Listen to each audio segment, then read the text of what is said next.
आवाज की दुनिया के दोस्तों को मेरा नमस्कार। मेघा का मधुबन चैनल में आप सभी का स्वागत है। आज मैं आपको जो जानकारी दे रही हूँ वह विषय है अपनी शक्ति का विकास सही तरीके से करें। तारीख है 15, महीना है 1, सन है 1984। ऋतु और विस्पी की सभी श्रेष्ठ जानकारियों में से यह जानकारी भी श्रेष्ठ है। तो शुरू करते हैं। जैसा कि मैंने आपको बताया, काल चक्र है 1994। अपनी शक्ति का विकास सही तरीके से करें। जीवात्मा जगत से ऋतु और विस्पी हमें कहते हैं, जीवात्मा जगत में और पृथ्वी पर भी विद्युत शक्ति होती है जिसे आप देख नहीं सकते। पृथ्वी पर यह शक्ति आपकी बहुत मदद करती है और यह फोन, रेडियो अथवा टीवी के जरिए संदेश प्राप्त करने में आपकी मदद करती है। इंसान का दिमाग फोन, रेडियो अथवा टीवी के जैसा ही होता है।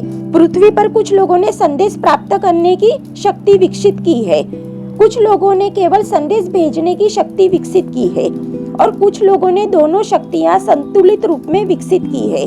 जिनमें संदेश भेजने की शक्ति अधिक विकसित है वे हमारे जीवात्मिक संदेशों को नहीं प्राप्त कर सकते क्योंकि उनकी ग्रहण करने की शक्ति कम विकसित होती है।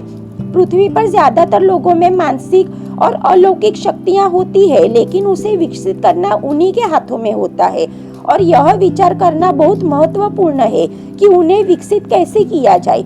एक ही शक्ति को अच्छे या दुष्ट दोनों ही तरीकों से प्रयोग किया जा सकता है, इसलिए यह आप ही के हाथों में है कि आप खुद को बर्बाद करें अथवा खुद को ऊंचा उठाकर खुश रहे। कभी कभी आपको कुछ चीजों के बारे में बताने अथवा कुछ सवालों के जवाब देने की हमें अनुमति नहीं होती, इसलिए कृपया करके हमें ऐसे सवाल बार बार पूछकर जवाब देने के लिए बाध्य न करें। पृथ्वी पर हर कोई पाप करता है, ऐसा कोई नहीं होता जिसने पाप न किया हो, बस उनके स्तर अलग अलग होते हैं। कुछ लोग बहुत कम पाप करते हैं, कुछ थोड़ा अधिक करते हैं और कुछ लोग पाप करने की सीमाएं लांघ देते हैं।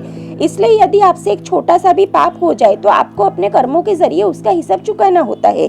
इस मामले में हम कुछ नहीं कर सकते। आपको यह अच्छी तरह समझ लेना चाहिए कि हम आपको सजा देने से बचा नहीं सकते। इसी कारण कभी कभी हमें कुछ लोगों की मदद करने से इनकार करना पड़ता है।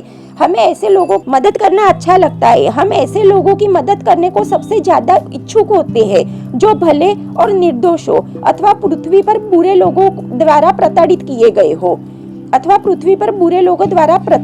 गए हो इसलिए यदि हम आपकी मदद करने या आपका मार्गदर्शन करने से इनकार करें तो यह जानने का प्रयत्न कीजिए कि आपने कौन से पाप किए हैं और फिर उनके लिए सच्चे मन से पश्चाताप कीजिए ताकि हम भविष्य में आपका मार्गदर्शन कर सके।